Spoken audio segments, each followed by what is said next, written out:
Ma vie me donne cette impression d'une monstrueuse poupée russe. Tout d'abord, le contenant primaire. Cette société érodée et angoissante aux abords validistes. Dans l'immensité de ce paysage, il y a toi.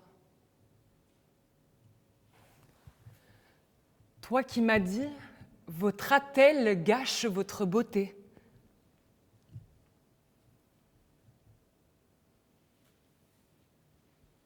Il y a vous, vous et vos regards qui scrutent ma marche cabossée. Il y a... Aïe! Ça aussi, pour toujours. L'expérience violente du corps qui me noie dans des marées d'angoisse et qu'il me paraît impossible de partager avec l'être aimé, risque de fuite.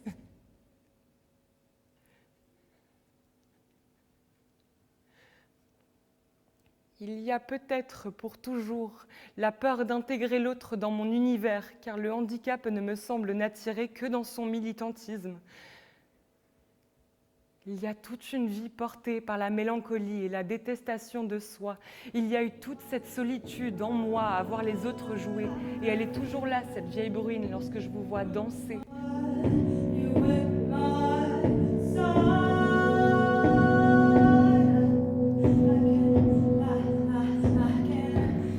J'enrage, je jalouse les mains des autres.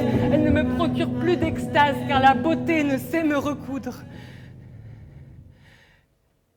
La beauté n'est pas moi, alors comment me revendiquer d'elle? Cet enfant champignon qui court en traînant sa jambe et qui ne comprend pas ou ne conscientise pas que le pied est figé et qu'il faudra des années avant qu'il daigne s'élever. Ne pouvoir avoir main mise sur mon monde extérieur, ne pouvoir avoir main mise sur ma main droite à moi. Sans mots, sans explication. Qu'est-ce que ça fait de se comprendre sans l'entendement médical? Est-ce que cet enfant a ressenti un manque de ce qu'elle ne connaît pas? Mais surtout, un corps dépositaire de la binarité. Une partie fonctionnelle, une autre invalide. Pourquoi t'as une attelle? Ah, ça! C'est parce que j'ai une hémiparésie. J'ai fait un AVC à la naissance. Pourquoi t'as une attelle? En gros, un manque d'oxygène qui fait que la partie gauche de mon cerveau n'a pas capté la partie droite de mon corps. Car oui, les hémisphères fonctionnent de manière croisée. C'est drôle, ça.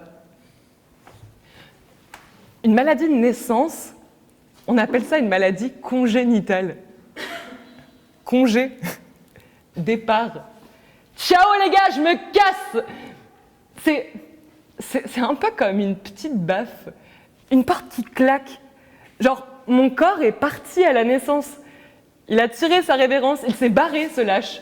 Il est parti acheter des clopes un jeudi matin d'avril 99 et n'est jamais revenu. Une simple question. Pourquoi t'as une attelle?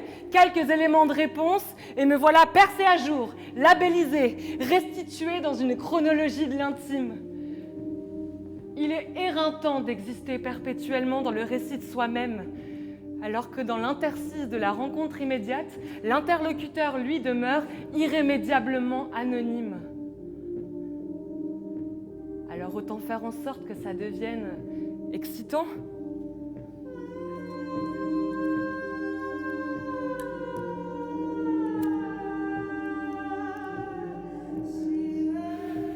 Que j'y trouve aussi mon compte au sein de cette masturbation stérile de la curiosité.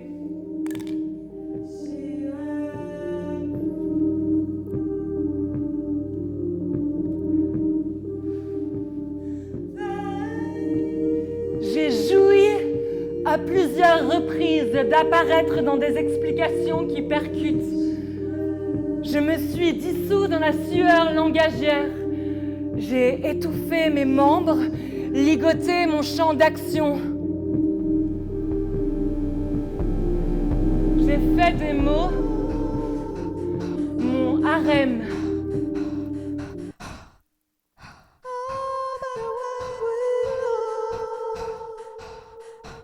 Savez-vous juste ce que ça creuse comme plaie à l'intérieur de soi, de voir les mains des autres bouger dans les airs et de se demander ce que ça fait d'avoir une telle amplitude. De dire à son bras de bouger, mais qu'il ne réponde pas.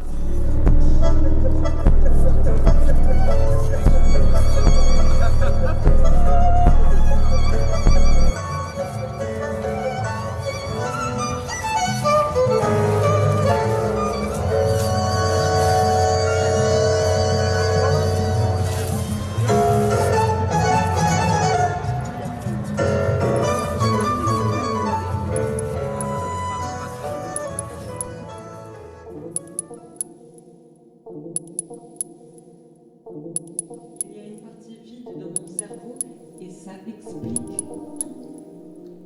Le trou, le vide, l'espace noir loquace, bavard, le voilà. L'espace noir rempli de moi et qui ne dit rien, qui fait la grève du silence, mais qui me prête 1000 mots, 1000 explications, du moins quelques particules pour m'expliquer aux autres. Mon thalamus gauche est lésé depuis la naissance. Il ne s'est jamais développé. La voilà l'origine du mal, l'origine de mon monde à moi.